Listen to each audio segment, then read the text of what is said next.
మాజీ ముఖ్యమంత్రి వైఎస్ జగన్ ఎప్పుడు ప్రెస్ మీట్ పెట్టినా ఏదో ఒక పదం పొరపాటుగా చెప్పి ట్రోల్కు గురవుతుంటారు. యథావిధిగా ఈసారి పెట్టిన ప్రెస్ మీట్లోనూ ఆయన టంగ్ స్లిప్ అయ్యారు. 100 రోజుల చంద్రబాబు పాలనపై మాట్లాడిన జగన్ తిరుమల లడ్డూ వివాదాన్ని తెరపైకి ఎందుకు తీసుకొచ్చారో వివరిస్తూ నోరు జారారు.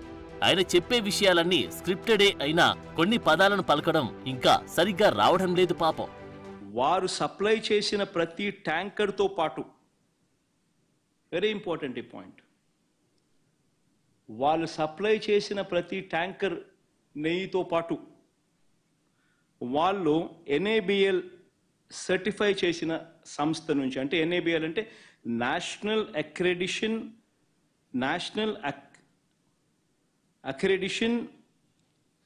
NABL national accreditation board for labs, national accreditation board for labs certify చేసిన సంస్థ నుంచి ప్రోడక్ట్ క్వాలిటీ సర్టిఫికేట్ తీసుకొని రావాలి. తిరుమల బోర్డు మెంబర్ల ఎంపిక వైవి సుబ్బారెడ్డి గురించి మాట్లాడుతూ ఆయన 45 సార్లు అయ్యప్ప స్వామి మాల వేసుకున్నారని, ఆయన సూపర్ స్వామి అని తిరుమల ఈవోగా అంతకు మించిన భక్తుడు ఉండడన్నారు. అక్కడే ఉన్న రిపోర్టర్లు గురుస్వామి అంటారని చెప్పడంతో ఆ పదాన్ని కరెక్ట్ చేసుకున్నారు Jagan. Even TTD board member గురించి వైవి సుబ్బారెడ్డి గురించి కూడా మాట్లాడాల్సి వస్తే 45 సార్లు ఆయన అయ్యప్ప మాలకు పోయినాడు తెలుసా. 45 సార్లు పైన ఆయన అయ్యప్ప మాల వేసుకున్నాడు ప్రతి సంవత్సరం. అంతకన్నా గొప్ప వ్యక్తి ఎవడన్నా టీటీడీ బోర్డు మెంబర్ కాగలుగుతాడో చెప్పండి? అంతకన్నా భక్తుడు ఎవడన్నా ఉంటాడో చెప్పండి? 45 సార్లు టీటీడీ మా అయ్యప్ప మాల వేసుకొని, స్వాముల్లో కూడా ఏంది సూపర్ స్వామి, గురుస్వామి స్టేజ్. కరుణాకర్ రెడ్డి కూడా ఈక్వలీ రెప్యూటెడ్ మ్యాన్. అంటే మనం ఏం మాట్లాడుతూ ఉన్నాం, ఏం చేస్తా ఉన్నాం? ఆ తర్వాత చంద్రబాబు దేశంలో ఉన్న ఆలయాలను ధ్వంసం చేయించాడని ఆరోపణలు చేశారు. ఆంధ్రప్రదేశ్లో జీర్ణ వ్యవస్థలో ఉన్న ఆలయాలకు వైసీపీ హయాంలోనే పునరుజ్జీవం వచ్చేలా మరమ్మతులు చేశామని చెప్పడానికి అష్టకష్టాలు పడ్డారు.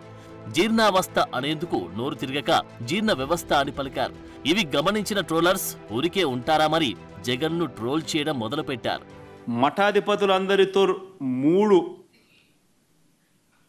మఠాధిపతులందరితో కూడా విద్వత్ సదస్సులు నిర్వహించింది కూడా మేమే.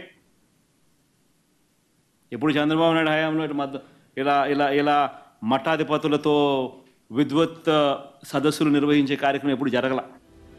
తిరుమల లడ్డూ కాంట్రవర్సీ గురించి మాట్లాడిన జగన్ ఇదంతా చంద్రబాబు డైవర్షన్ పాలిటిక్స్ అని ఆరోపించారు. దేవుడిని కూడా రాజకీయానికి వాడుకున్న చంద్రబాబు వంటి దుర్మార్గుడు ఇంకెక్కడ ఉండబోడన్నారు. లడ్డూ తయారీలో వాడే పదార్థాలకు 3 దశల్లో క్వాలిటీ చెక్ ఉంటుందని, వాటిలో పాస్ అవ్వకపోతే వాటిని లడ్డూ తయారీకి వాడే ఛాన్సే లేదన్నారు. తమ హయాంలో 18 సార్లు అలా రిజెక్ట్ అయ్యాయని, అలాంటిది నెయ్యిలో కల్తీ జరుగుతుందన్న విషయం ఇప్పుడెందుకు చెబుతున్నారని ప్రశ్నించారు.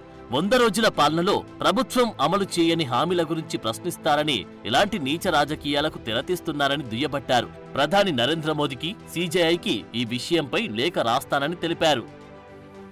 Or if the sample is extracted by using the Gerber, Weibull, Berntrop or Schmidt, Bonsky, Rasgal methods.